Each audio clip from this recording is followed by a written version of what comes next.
Hello and welcome back to Matt Hayes' Tottenham blog and to this week's Premier League match review. Tottenham returned to winning ways in the Premier League after seeing off the spirited fight of Southampton at the Tottenham Hotspur Stadium yesterday. Today I'm going to be going through the key moments of that game and much more, so stick around if you want that.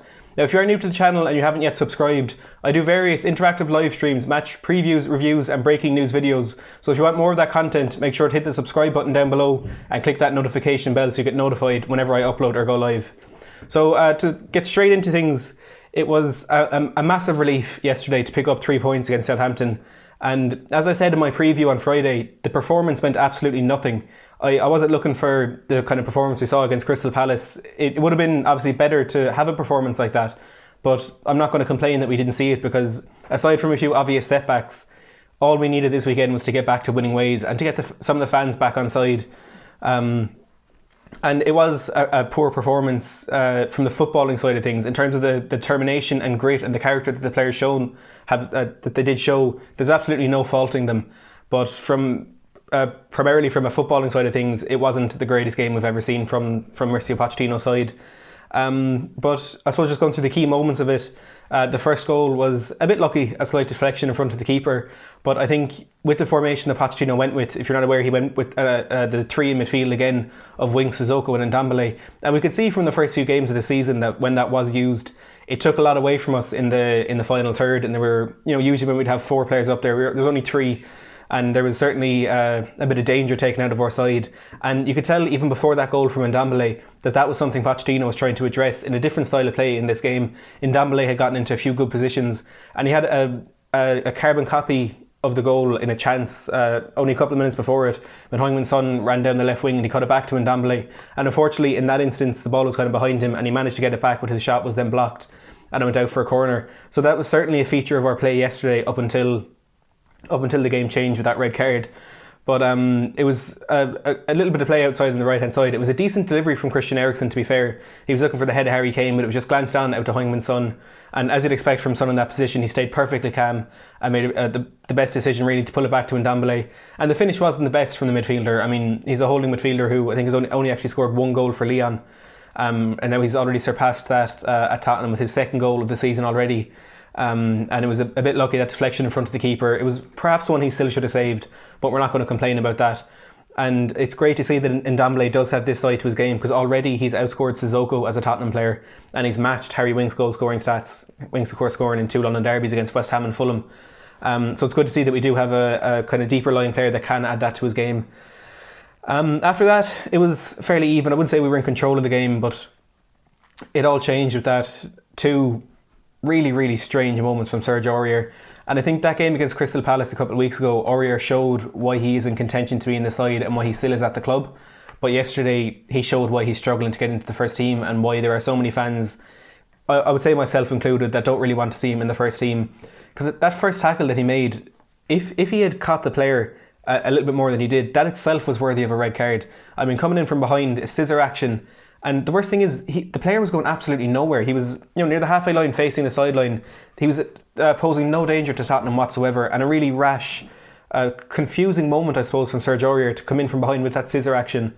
And I think, even though I know I can be sometimes a bit too critical of him, as soon as I saw him get that yellow card, I knew he wasn't going to last the 90 minutes. He's just that type of player where he's not going to. I didn't expect it to happen so quickly. But I felt as soon as he got that first yellow card that he was going to be dismissed sooner rather than later. And then when the second yellow card came around, fair enough, you can have that argument that the ball did appear to go out of play. From the angle, you can't really say definitively, well, from the angles I've seen, you can't say definitively that it did leave the field of play. But as soon as the referee doesn't blow his whistle as he waves play on, Aurier needs to be back in position. He needs to be in a better area to deal with that. And I think he stopped and appealed for the throw-in, and that straight away let Bertrand down the inside of him. And it was awful defending, awful positioning, and it was a challenge he had to make. It wasn't the most aggressive challenge, and there wasn't an extreme amount of contact, I suppose, but it was a foul. I mean, Bertrand is running away free down the wing, and he's pulled his jersey back. It's a foul, and there's no other way to look at that. And it's a cynical foul, so it's a yellow card. But it was completely avoidable from Aurier, in that he shouldn't have had a yellow card in the first place, because it was such a ridiculous foul to commit. They got him his first yellow card. So that should have been a nothing foul. Take him down, get your yellow card, deal with it. But because he made that silly foul in the first place, and then his positioning just let him down, and he ended up having to make that second foul. So he only has himself to blame. And then onto a crazy, crazy moment from Hugo Lloris. And before I talk about that, I think it's really disappointing that in the situation we were in as a club, I suppose in that moment when we haven't won since that game against Crystal Palace, we're on a really poor run of form, the fans are turning against the team, against the manager and all that stuff. When it's two experienced international captains who put us in the position that we were in to have to go on and find a second goal, it's really worrying. And even like from our club captain as well, Hugo Lloris. Now, Pochettino has since taken the blame for this one, saying he demands that Hugo Lloris plays in this way, so he should be blaming more than the goalkeeper. But like when Lloris got that ball and he kind of pushed it out to his left hand side, he could see Ings closing him down, there's no doubt about that. But there was a pass on, I think it was either Vertonghen or Danny Rose, there was a pass on and he could have played it, and all of a sudden we're passing it out from the back again and we're free to attack. But whatever he decided to do, I think it was almost like a Cruyff turn, but he completely missed the ball and Danny Ings just had to poke it from between his legs, and it was the easiest of goals that Danny Ings will ever score. But to give credit where it is due, Danny Ings did close him down, and I suppose he created that opportunity for himself. But it's a feature of Hugo Lloris's play that obviously we're all worried whenever he gets the ball at his feet. And I suppose something that I've noticed is he always delays the pass that you know he's going to make. Like I've seen it a few times, even from goal kicks, but sometimes when he does get the ball in open play as well. Like he could have a centre back at the edge of the box, an easy ball, and he'll kind of wait, he'll hesitate a bit and he'll look for other options and then give it there to him. Whereas it'll be so much easier, and you look at keepers like Alisson and Ederson, who are probably the best at playing it out from the back. They play it as quickly as they can. The first option they see, if it's a safe pass to make, sometimes even if it's a dodgy pass, they do make it. They go with their first option, and that's where Lloris lets himself down in this regard. He always seems to hesitate, and he tries to look for a better option when there probably isn't one. And it was a really awkward moment for him to obviously have conceded that goal for us. And it felt as though the bad run was going to continue in that moment, because obviously we're down to 10 men. The momentum is with Southampton after they get that equaliser. But thankfully it was a scintillating counter-attack that got us back ahead. It's been a while since we've seen these three link up in the way that they did, and even usually it would be more Kane, Eriksen and Ali rather than Son with this kind of link up counter-attack play. But it was a really, really beautiful goal with when it came into Kane from the long ball and he managed to control it down for Son. Son plays it out to Christian Eriksen, and as soon as Son played that ball, as soon as he laid it into Christian Eriksen's path, he was gone. And I'm not sure who the midfielder was who was trying to track him, but Son passed him out with absolutely no effort whatsoever. He completely outpaced him. Then the ball comes to Son, and again, as soon as Eriksen played that ball into Son, he was gone. And the movement was absolutely brilliant. And as much as we've criticised Eriksen over the last couple of weeks, myself included, he had a decent enough game yesterday, and that kind of move was certainly the best moment of the match, and he was heavily involved in it. Playing that ball down the inside channel for Son, straight away he was gone. Son swiveled, played it back into him, then first touch from Eriksen into Harry Kane. And I thought the chance had gone when Harry Kane took that kind of the bad touch. He brought him back inside, lifting the ball off the ground. I thought the chance had gone, but I kind of forgot it was Harry Kane who was in possession. One of the most clinical finishers in the league at the moment, and it was a really, really clever finish, kind of back across himself, back across the keeper into the bottom corner, and that was never going to be saved. It was a brilliant finish. And from then, I suppose the good football, the quality on the ball just completely disappeared. But I couldn't care less.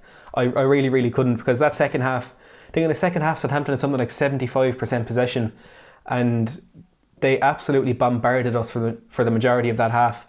And one player who certainly made up for his first half mistake was Hugo Lloris, making two unbelievable saves. The first one from Ward-Prowse's free kick, and then from Maya Yoshida's header. Two excellent saves that earned us 3 points essentially, because without them we lost the game 3-2. But every single player who was on that pitch, like even Eriksen included, gave absolutely everything they had to grind out that victory. And again, I'll go back to what I said in my preview. That's the kind of victory that we need. Like typically in a game like this, we would have lost, maybe would have drawn, but we've lost games like this before, and in recent times as well. And just to see every player give absolutely everything. Moussa Sissoko, I thought, was absolutely sensational in the middle of the park. Again, the technical side of things, it wasn't there as much as you'd like from a player in the kind of team that we are. But he gave absolutely everything. I think he was given man of the match in the end. He chased for every ball. He fought for every 50-50. Eric Lamela, when he came off the bench, I know there's a few people kind of disappointed with the sub where Lamela came on to replace Son, when Son was kind of the player that we did need if we were going to have some chances on the counter-attack. You'd kind of rather him in that position than Lamela. But when Lamela came on again, gave absolutely everything, chased down every single ball, and from back to front in that second half, it's hard to fault anyone. Harry Winks again, an exceptional performance.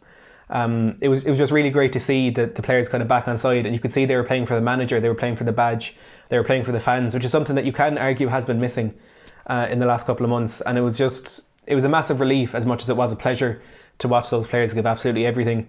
And we did have one or two kind of half chances toward the end of the game. I know Harry Kane had one with his left foot, he kind of whipped it across the goal, it went wide unfortunately. But we can't read too much into the performance, because obviously we had that major setback after half an hour, but there were just so many outside factors that could have really messed this game up for us, and was part of the reason why a lot of people weren't too optimistic going into this one. But you can't fault the players. Apart from Serge Aurier, I think he will be punished by the club for that. He's obviously going to miss one game, which will be away to Brighton next weekend, but I'd be surprised if he is straight back into the team after that one. But look, leave down in the comments your opinions on everything: the game, the goals, the red cards, the mistakes, the performance, absolutely everything. I'll go through as many of them as I can. It was just an absolute relief to see us pick up 3 points again in the Premier League. It felt like it's been quite a while.